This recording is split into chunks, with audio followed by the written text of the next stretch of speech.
बीड जिल्ह्यामध्ये कोणतीही घटना घडली की माझं नाव घेतलं जातं आणि जाणीवपूर्वक बदनाम करण्याचा प्रयत्न केला जातो अशी खंत आमदार धनंजय मुंडे यांनी व्यक्त केली आहे। परळीत IAS अधिकारी किरण गीते यांच्या नागरी सत्कार सोहळ्यात ते बोलत होते।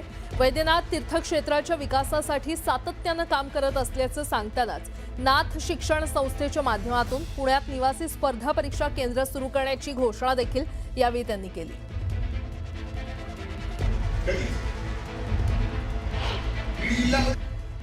माझ्या जीवनात एवढा कधीच अस्वस्थ झाला नव्हतो, तेवढा अस्वस्थ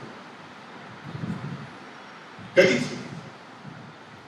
या बीड जिल्ह्यामध्ये कुठलीही घटना घडली, कुठलाही खडा पडला, माझं पावती माझ्या नावावर आहेच, माझ्या विरोधात भाषण आहेच। मी म्हणलं गेलंय तरी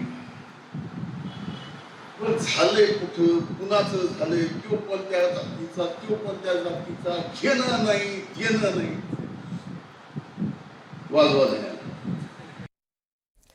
रत्नागिरी जिल्हा मध्यवर्ती सहकारी बँकेतील कथित भ्रष्टाचाराच्या आरोपांमुळे सहकार क्षेत्रात खळबळ माजलेली आहे। शिवसेनेचे नेते रामदास कदम यांनी मुख्यमंत्री, दोन्ही उपमुख्यमंत्री आणि सहकार आयुक्तांकडे लेखी तक्रार दाखल करत संपूर्ण प्रकरणाची चौकशी करण्याची मागणी केली आहे। कर्मचारी भरती, बोगस सोनं तारण कर्ज व्यवहारांसह 11 गंभीर मुद्द्यांवर त्यांनी आरोप केल्याचा दावा केला जातोय।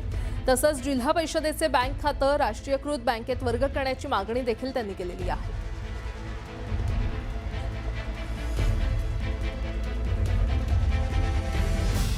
काय संबंध तुमचा? ही अनुक्रमणिका आहे, असे 11 प्रकरणंही या सगळ्या प्रकरणाची चौकशी व्हावी। आपला भविष्यातलं सोडून साखर कारखान्यांना देखील 250 कोटी रुपये दिलेले आहेत। काय संबंध तुमचा? काय संबंध? जिल्ह्याची बँक नाही, टोटल सगळा मनमानी कारभार। उत्तर सोलापूर तालुक्यातील कळवण येथील शेतकऱ्याला जादूटोण्याची भीती दाखवून जमीन फसवणूक केल्याचा आरोप समोर आलेला आहे आणि या प्रकरणी भोंदूबाबा अशोक खरासह 6 जणांना नोटीस बजावण्याचे आदेश सोलापूर न्यायालयाने दिलेत।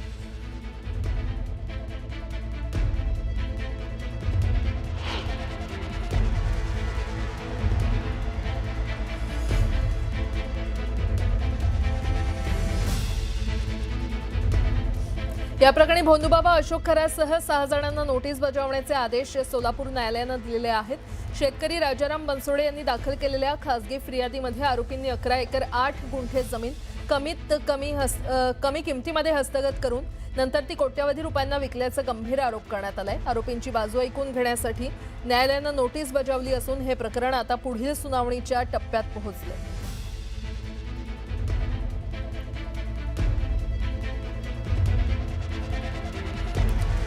छत्रपती संभाजीनगर जिल्हा मध्यवर्ती सहकारी बँकेच्या अध्यक्ष आणि उपाध्यक्ष पदाच्या निवडीकडे लक्ष लागले। विश्वसनीय सूत्रांच्या माहितीनुसार अध्यक्षपदासाठी शिवसेनेचे आमदार विलास भुमरे तर उपाध्यक्ष पदासाठी भाजपचे दिनेश परदेशी यांच्या नावावर महायुतीच्या वरिष्ठ नेत्यांनी शिक्कामोर्तब केल्याची चर्चा आहे। आज होणाऱ्या संचालक मंडळाच्या बैठकीत अध्यक्ष आणि उपाध्यक्षांची अधिकृत निवड होणार आहे। महायुतीच्या फॉर्म्युलानुसार अध्यक्षपदाची पहिली 2 वर्ष शिवसेनेकडे, त्यानंतर 2 वर्ष भाजपकडे आणि शेवटचं 1 वर्ष राष्ट्रवादी काँग्रेसकडे राहणार असल्याची माहिती समोर आली आहे। अध्यक्ष आणि उपाध्यक्ष पदाच्या वाटपाबाबत मुंबईतील वरिष्ठ नेतृत्वाचीही अंतिम मंजुरी मिळाल्याचं सूत्रांचं म्हणणं आहे।